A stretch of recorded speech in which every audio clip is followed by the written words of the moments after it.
so ye not na se wonim ho hwede a mo mfanche na so onim ho bibia na sa bible se wo hwe obi mu jegu a emugya no obahwehwe firi wa wo nsa ho dia ene mahama baabi onam bia no na bato ya yekoi sanhwe medine mahama hye wo nsa baabi a wonam biala no atamasi mugya biala a egufom se wono se bosum wo na se wo se saman wo dia ene saman bia wo atamasi saman tase a yegusa firi mahama ho se samri omundi nachi first ne yetete so mo manenna enti baabi ode o makọ ne nipa bakopa wawu wonko ayebo wo na be more than 10. This is the investigation here. This is government position. Way and yet NDC in Kuala America, MPP has been in government for over close to 7 years. Couldn't they also have done investigation? And I said, what's the America? I said NDC, MPP. I said they are protecting each other. Yes, because and yes, sir. Why are we still talking about the death of Atta up to now? Because the current government, which is the MPP, has also failed some investigations and bring it out. Said this is what killed the man.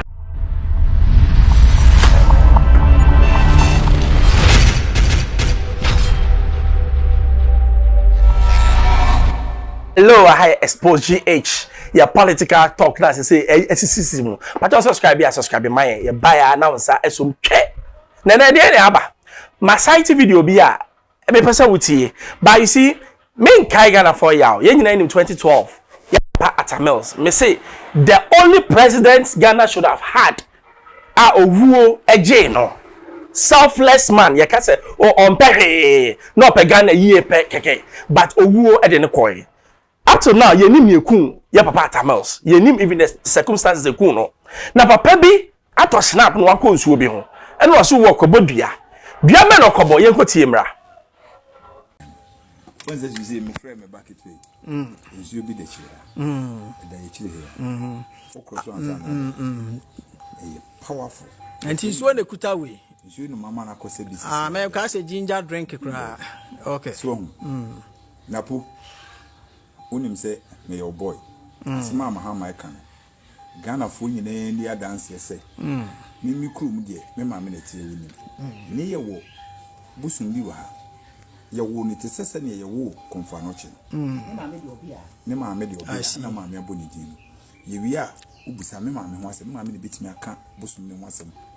Kese a chero.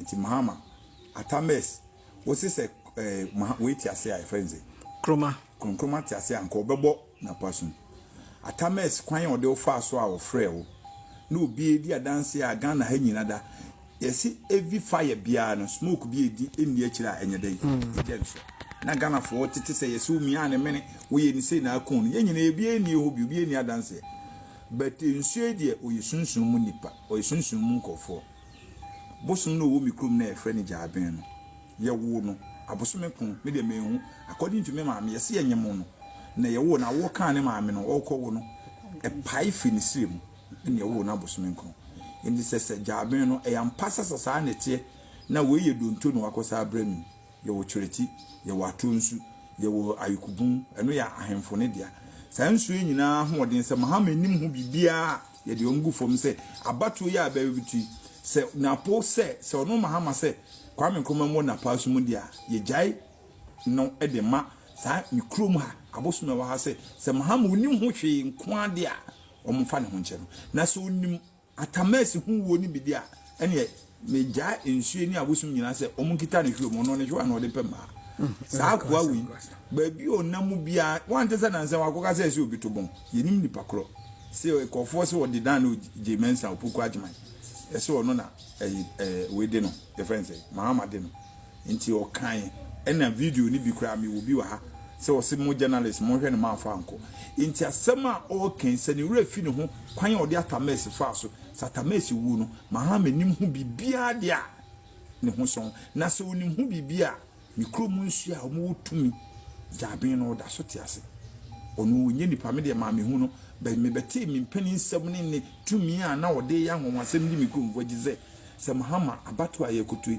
abosum ni nsu akese nsu ne bi da ne krom ono so ye nodna se wonim ho hwedi a mo mfanche na se onim ho bibia na se bible se wo hwie obi mu jegu a e mugya no obahwehwe firi wa wo nsa ho dia ene Mahama baby onamu bia no na bato ya yekoi tansu medine Mahama show monsa baby a wonam biala no atamasi mugya biala a egufom se wono se bosum wo na se wo se saman wo dia ene saman bia wo atamasi saman tiase a yebusa free Mahama ho se samri omundi nachi first ne yetete so mo manenna enti baby ode o makọ ne nipa bakopa wo nko ayebo wo na be more than 10 aden atamese ba kope wuye no hwe na dodo aye boye na ede nyankoma de nko anti na ne ye bo sa anda no de ama nti gina saa de na wo ye ne so se na bibie ni mu a wo hwehwe de a tumi bie ni ho ana wo hwehwe de abo ne ho ban de a ene e baby atames baby nyankopon emma ne saman ne abosom ne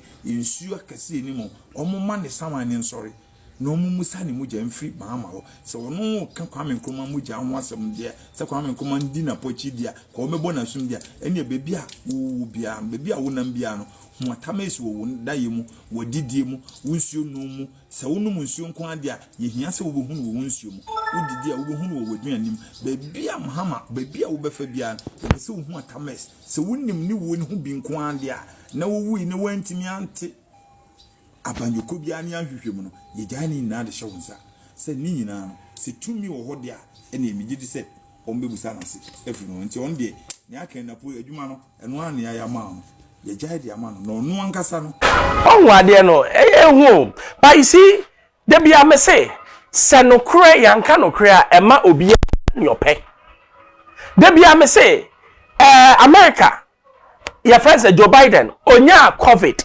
omani nyina ehu se president enya COVID ai ba ko bi so nya bibi emso Obama ye nyina ehu ye ya friend transparency adentina abafo ye ne sa because eye sabe me no sika na dey the president of Ghana. That's a fact. The president, who is the #1 person in the land, who for so many years, rumors are going around. Yes, Obabe will pro ambulance in the hall. The doctors near Pamomo. Ya de ko see your friend say a ma ward bi. Yes, you be ne bu ni komu. I di bi kura ba ye and all that. Bisa who say enti a day and anke wrong say the president position should come and address these issues once and for all. And state say this is the position. This is the investigation here. This is government position. Way and yet NDC in Kuala America, MPP has been in government for over close to 7 years. Couldn't they also have done investigation? And I said, also they be America say NDC, MPP. I said they are protecting each other. Yes, because and yes, sir. Why are we still talking about the death of Atta Mills? Up to now, because the current government, which is the MPP, has also failed. Some men investigations and bring it out. Say this is what killed the man. Divide of political way biano because he's a Ghanaian. He is a president of Ghana. That day me koton into man me share yes. Na me ya me suye because oye Ghanani oye minuya oye papa. Me suye. It's up to now. Yewu Akufo-Addo say wo so wontimi nya investigation. That means that you have also failed. When John Mahama nyina say mo nyina du kadaya. Yes. I'm telling you, because you should be able to say based on investigations ebia yewura Atta Mills when the kuno adenti na ade we hia Ghana for yes say ultimi hu ade see ya o put in measures to prevent another one from reoccurring. That is the essence of investigation. And yet there be an obi, but sometimes a preventive future what occurrence. Yeah, in fact, yama way and tumor. Nya papa can say and baba. If you are born in some kika, because the truth has been hidden from Ghanaians for far too long. What really killed Atta Mills?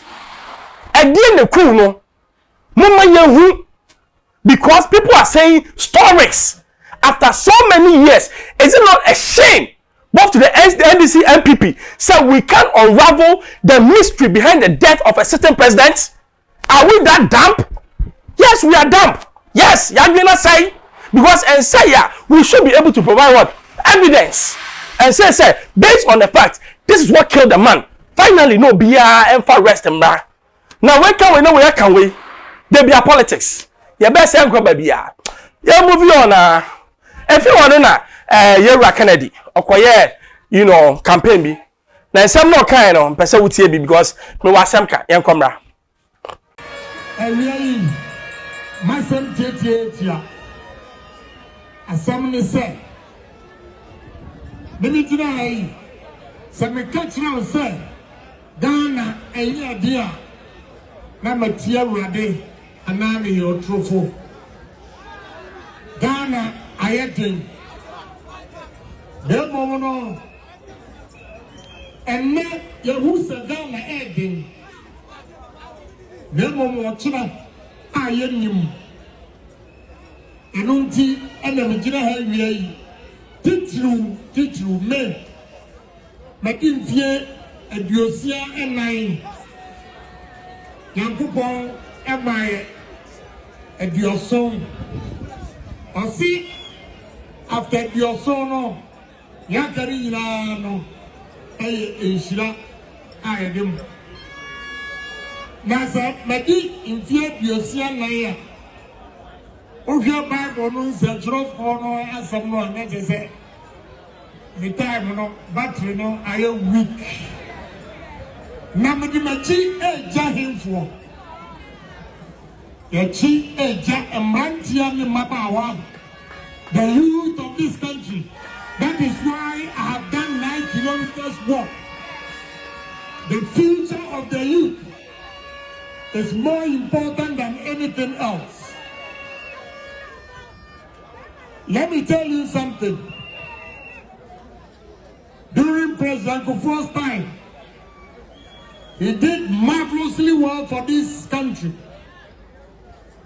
But our opponents were criticizing, and Ghanaians bought into it and did not give Nana Akufo-Addo a chance to continue. If Nana Akufo-Addo ever tore a Juma President Kufuor a year so without a breaker, Ghana, Yaku and Nimu chance and and so anybody by Ghana phobia Obi wa kukudro no kan adwina yeso mu ade Obi a oba wodi na fam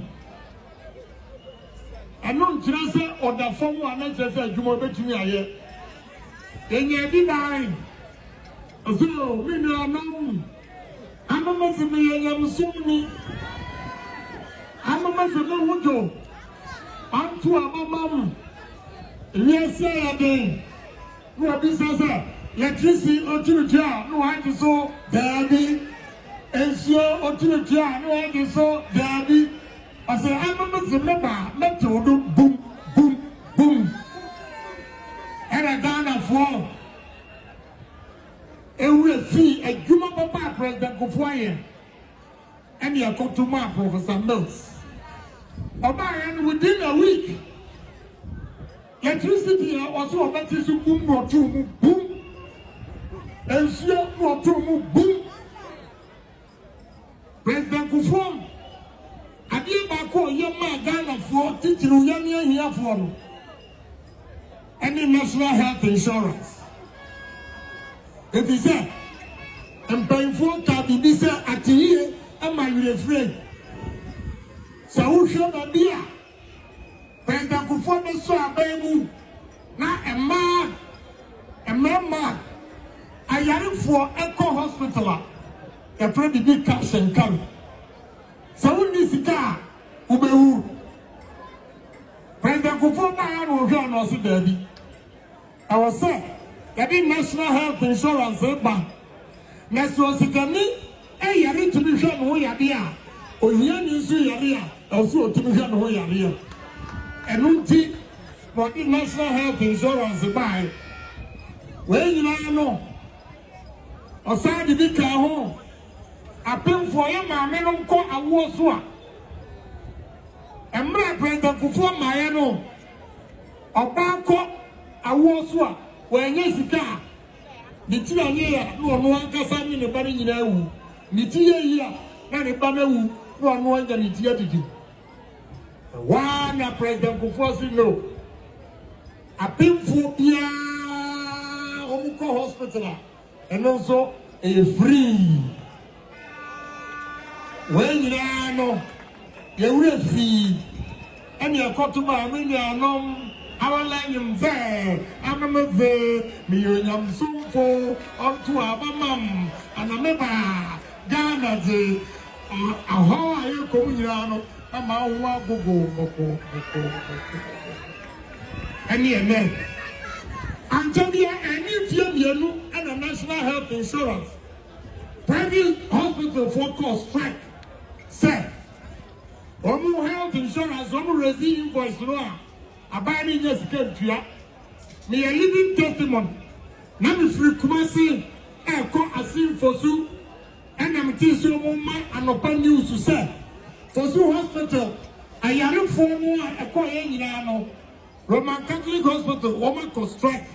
And there, almost national health insurance, and this Yabano and Tiamuka. To be quiet, now, I will hope. And the person young a buffer. There's a doctor for me nurses and woman at for. A one on the side check, a great bank check, 30,000 cities. And the man for Roman Catholic Hospital. Yeah, you're Kennedy, the future president of Ghana. Yes. You see, there be I say, before Ubetimi winning a vote from somebody like me, you need to make an admission, say, I have failed.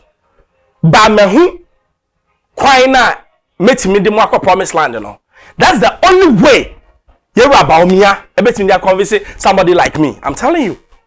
Because when you be someone admitting your mistakes. Now when you can never go forward and tell me, say, you take me forward. Debbie, me. Sa COVID, Russia, Ukraine war no, Yenyaka, and Toasum Biem. Near Toasum me say, we have been reckless as a nation. Aye, the banking cleanup, not a what we call, say, targeted at Ghanaian businesses. You good Ghana businesses. Young who say we could have saved them. That was a fact. Number two, a new money be on my and then I'm a share program B. You said drought by Ghana because in Siona man off. Mukai, one village, one dam. Yes. You to two dam, you could two dug out holes. In Siobianim. But when him say, Sadly, no instead of government, Nika said, me see 400 and then also there, me see 20 pet. And no year, me year, 20 no. It's not about quantity, sometimes it's about quality of work. Side projects, do you know how much we sank into it? I could be Nabotum for free. Policy is good, but implementation bad. A second government in my Pagana Fortune said that project I have failed. Planting for jobs, a very good initiative, but it didn't go well because there was what? Too much politics into it. Yes. Even your so-called one district one may say, sir, decision, we should implement it in our national policy. One district one that is the only place and the only way I better take it out of what poverty. But implementation once again is wrong because what you see, yes, there were no raw materials. We don't have marketing to even market the things. We don't even know what we are producing. Because never say producer, say, yeah, dear. First of all, Ghanaians need what we are producing. Yes, and you say, sorry, oh, Kuto Antenya. Do Ghanaians drink what? Juice? We don't. And see, the way planning in your man are wrong. Yeah, Kennedy, they may say, what do you need the idea anymore? Zabeyo, because what admit it, I say, minim say, Ghana ye den. Minim say ye bre. Nan so, me share go for me net ejira hona. Me who say we die. Me the man ni e kasa kire na ebeko yie. Bi oba ko de waka kire say we odwanfu ndi da. Ono ne abeka bi ontie. E na 4 years be oba no de. Masa 4 years. I want to be accountable to Obia based on the constitution we have, no. Or the 4 years, no, we are going to scale in your call. Obia banned for 8 years here. At least 4 years, no, or was baby. And only the contention here. What is your reason? makani natural bi hu ye edu sa we na yi tribal film yi political affiliation film na dwen Ghana ho sanya me so ma dwen Ghana ho ya fam Bruce aha expose GH o subscribe no bi sunya mi hwama no asi bye bye.